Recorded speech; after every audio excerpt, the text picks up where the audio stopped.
Jubilee hills constituency ప్రజలకు మీ ద్వారా తెలియజేయడం ఏంటంటే, చాలా వరకు మనకందరికీ ఒక రకమైన ఇన్ఎవిటబిలిటీ కనిపిస్తుంది.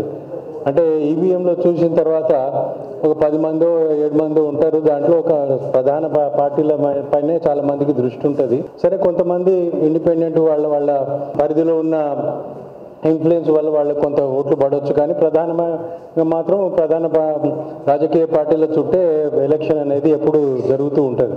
నా ఉద్దేశంలో ఏంటంటే, చాలా వరకు ఈ నోటా పైన ఎవరికి పెద్దగా అవగాహన లేదు. కారణం ఏంటంటే, నోటాకి అసలు అంటే ఏదో రిచువలిస్టిక్గా పెట్టినట్టుగా అనిపిస్తుంది, కానీ దానికి కావాల్సినంత టీత్ అనేది ఇప్పటి వరకు ఇవ్వడం లేదు. అది ప్రధానమైన ఒక లోపంగా నేను భావిస్తున్నా. చాలా వరకు అంటే ఒక ఇన్ఫార్మ్డ్ ఓటర్ కానీ ఎన్లైటెండ్ ఓటర్ కానీ గత్యంతరం లేక ఎవరికో ఒకరికి వేక తప్పడం లేదు. అంటే is choosing A lesser evil. లేకపోతే ఏం చేస్తాడు, ఎవడు బాగలేడు కాబట్టి నేను ఓటింగ్కే పోను అంటాడు. అది కూడా ఒక కారణమే ఓటింగ్ పర్సంటేజ్ తక్కువ కావడానికి. ఎందుకంటే you know X, you know Y, you know Z, all of them are not fit for public service. So therefore I don't go.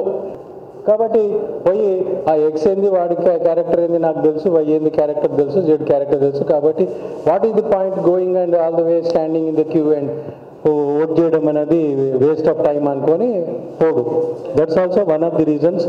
పెద్దలు ఇంతకుముందు చెప్పారు, అంటే ఒక అనాలిసిస్ కూడా ఇచ్చారు నాగిరెడ్డి గారు, అంటే ఏ కేటగిరీ వాళ్ళు ఎలాగా ఓట్ చేస్తారు అది ఇది అనేది. సో దాంట్లో వన్ ఆఫ్ ది రీజన్స్ ఏంటంటే ది చాయిస్లెస్నెస్ ఆఫ్ ది ఓటర్. అంటే ఎక్స్కి వేయాలా, వైకి వేయాలా, జెడ్కి వేయాలా, ఎవడు మంచోడు కాదు కాబట్టి ఎందుకు వేయాలా? ఈ కాంటెక్స్ట్లో నేను చెప్పేది ఏంటంటే, ఈ నోటా ఏదైతే ఉద్దేశం మంచిదే, కానీ దానికి కావాల్సిన టీత్ ఇవ్వలేదు. కాబట్టి అది నిర్వీర్యంగా ఉన్నది, అది ఒక ఆర్నమెంటల్గా ఉన్నది.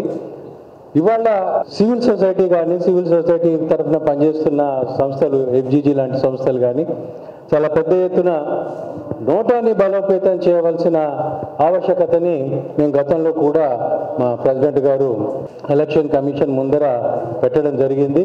ఈ నోటాకి కావాల్సినంత మనం టీతీ ఇవ్వడం వల్ల, అంటే అది కూడా ఒక ఫిక్షనల్ క్యారెక్టర్గా, ఒక ఫిక్షనల్ క్యాండిడేట్గా మనం వాడిని నోటాని డిక్లేర్ చేసేసినట్టయితే చాలామంది అసంతృప్తితో ఉన్న ఓటర్స్ అందరూ కూడా నోటా పైన మనకు ఓటేసినట్టయితే, నోటాకి హైయెస్ట్ నెంబర్ ఆఫ్ ఓట్స్ వచ్చినట్టయితే నోటా విల్ బి డిక్లేర్డ్. ఇది అప్పుడు అక్కడ ఎలక్షన్ క్యాన్సిల్ చేసేసి మళ్ళీ ఆ ఎలక్షన్లో పాల్గొన్న అంతకుముందు పార్టీలు ఎవరైతే వాళ్ళు నామినేట్ చేసిన క్యాండిడేట్స్ని దాని నుంచి బార్ చేసి కొత్త వాళ్ళని వాళ్ళు నామినేట్ చేసే విధంగా, మంచి అభ్యర్థులను ఆ విధంగా ముందుకు తీసుకొచ్చే ఒక మనం ఫోర్స్ని తీసుకురావడానికి నోటాని మనం బలోపేతం చేయవలసిన అవసరం ఉంది.